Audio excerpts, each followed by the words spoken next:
Harden era in Los Angeles has officially begun. Days after the Clippers' motion to acquire the LA native, Harden saw his first game action with his new team at Madison Square Garden. In 31 minutes of playing time against the Knicks, the 34-year-old finished with 17 points, 6 assists, and 3 rebounds. In the same building where he turned in the best scoring performance of his career, Harden embarked upon the next chapter of his career, giving fans a glimpse of what's to come now that he's a member of a core that also features Paul George, Kawhi Leonard, and Russell Westbrook. Here's what Harden's debut in a Clippers uniform looked like. Let's find out together. Let's go. Ahead of the game, Clippers head coach Ty Lue gave fans an idea of what to expect, sharing that Harden would be taking more of an off-ball role while Westbrook played the point guard position. Just getting on the same page. It's going to take a lot of sacrifice. We understand that. It's going to take a lot of hard work. It's not going to happen overnight, and so guys have to sacrifice minutes, shots, touches. If they do that, we can be a really good team. And so tonight's going to be the start of it. I'm very excited to get started with this team we have, this new group. But they understand. Like, we've talked about it, a couple times, and they talked about it amongst each other, what it's going to take to win at a high level. And so just because you acquire a guy like James Harden doesn't mean you're automatically going to win. You got to put the work in, and you got to be ready to sacrifice. And so our guys understand. I think it's good that it happened so early in the season, because we got a long time to figure things out. When you have a trade like we did last year, when you acquired, Russ, Bones, Mace, EG, then it was a little tougher because we only had 20 games left and everything was going so fast. And so now just, coming in with, 5 games into the season, we have a long time to really get it together, understanding what we have, understanding different combinations and how we want to play. So I think the trade being this early really helped us out. No, we haven't talked about it, in that kind of dynamic, but it is similar. When you have 4 guys that can all score the basketball, they all can make plays. They all probably have a matchup they can take advantage of every single night, and so that's where the sacrifice comes in, and that's what we have to understand. Like, we understand you can get a shot tonight at any time you want, but just playing, the right way in the confines of the offense. I don't know. I just know he's different for our team. Just a guy that we can, put in high pick and rolls consistently and make the right play and make the right pass and make the right reads. And I think it's going to be easier, like you said, for Russ cutting off the basketball, Kawhi and PG spotting up in the corners and be able to get easy shots where you don't have to worry about, making tough plays every time down the floor. He can make it a lot easier for us. Demand a lot of attention, so Zoo's going to be one of the guys on the floor that can really take advantage of his man helping, his guy over helping, and being, the recipient of, easy dunks, easy layups, and then also offensive rebounds as well. Just coming off pin downs, coming off aways, which is 4 or 5 pinning away for him coming off high quicks, and just playing the game as off the ball a little bit as well. And so we'll see how that looks. Like I said, it's only our first game, so we got to just figure out exactly how we want to use them. But that's my vision going into the game tonight. Yeah, they have a great relationship even before they came here, but those 2 guys understand, it's been, like I said, 4 or 5 years where we just played through those 2 guys only, and so now I think, with James, like I said, adding Russ last year, it gives those guys a chance to play off the ball. You don't have to bring the ball to the floor. They don't have to make every play. Like I said, they can stand and kind of get some catch and shoot threes and some easy baskets as well. So they're good. They have a really good relationship. I think all 4 of these guys do as well.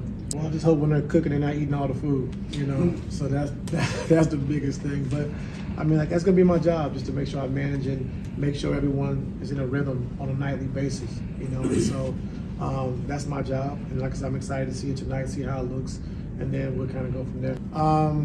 We didn't really talk about that. The medical staff just said we want to just hit a certain point as far as minutes, and James let us know, like when he gets tired or if we need to change things. But it being smaller person, he's used to playing, so we'll see how.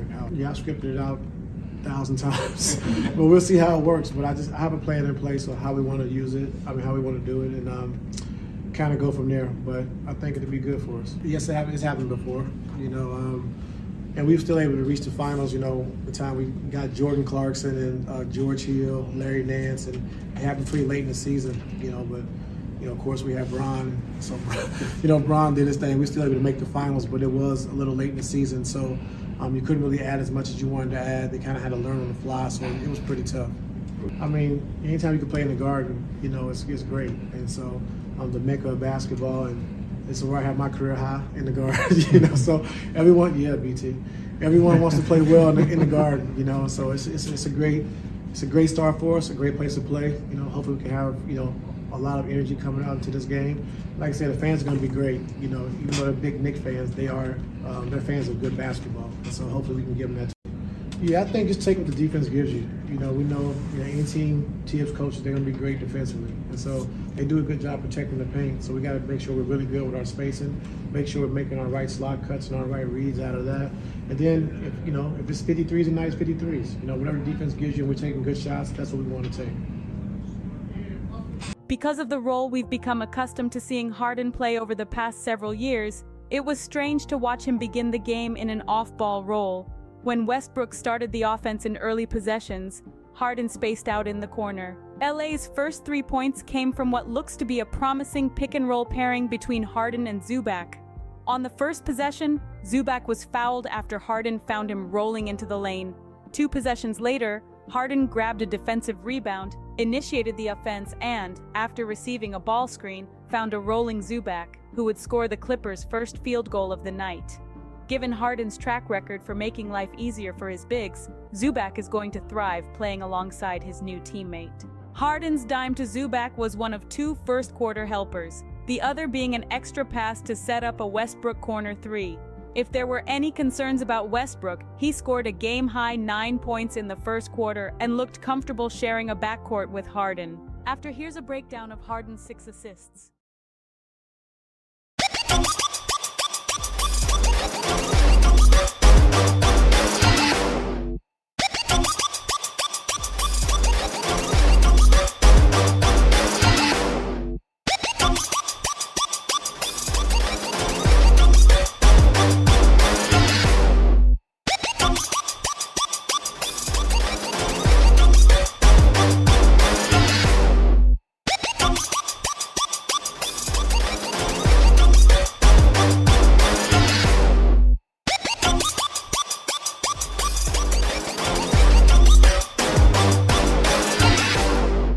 Harden was efficient, scoring 17 points on just 9 shots, but he was also a -18 during his 31 minutes on the floor. Because of the newness of the situation, some of these numbers should be taken with a grain of salt, but it does emphasize that there will be a steep learning curve due to the star power of the moving pieces. With that in mind, it stands out that George scored just 10 points on 2 of 11 shooting, while Leonard attempted just 6 shots in the first half before finishing with 18 points on 8 of 16 shooting. Those numbers are impacted by both the stinginess of New York's defense as well as the need to adjust to Harden's presence, though Leonard denied that the newness impacted him. "We have guys that can score the ball," Leonard said. "Won't be the only one. I just gotta be ready when my opportunity comes." There's going to be a steep learning curve, but Harden's presence should not muddy up the pecking order that already existed in LA. The most discouraging takeaway from the first game is the apparent lack of clarity on who should be the focal point on offense. It doesn't all fall on Harden, but as the new piece, he'll need to find ways to adjust to his team so that it maintains its identity. As pointed out by Clippers insider Justin Russo, the team's starting lineup was a -13 in the 18-29 it played together. It's important to note that Monday night was Harden's first live action since Game 7 of the Eastern Conference semifinals nearly 6 months ago. He missed the entirety of the preseason and didn't suit up for the Sixers prior to being traded on November 1st. All things considered, Harden deserves some grace for the rust and team-wide shortcomings. That he was able to turn in an efficient performance after such a long layoff is no small feat.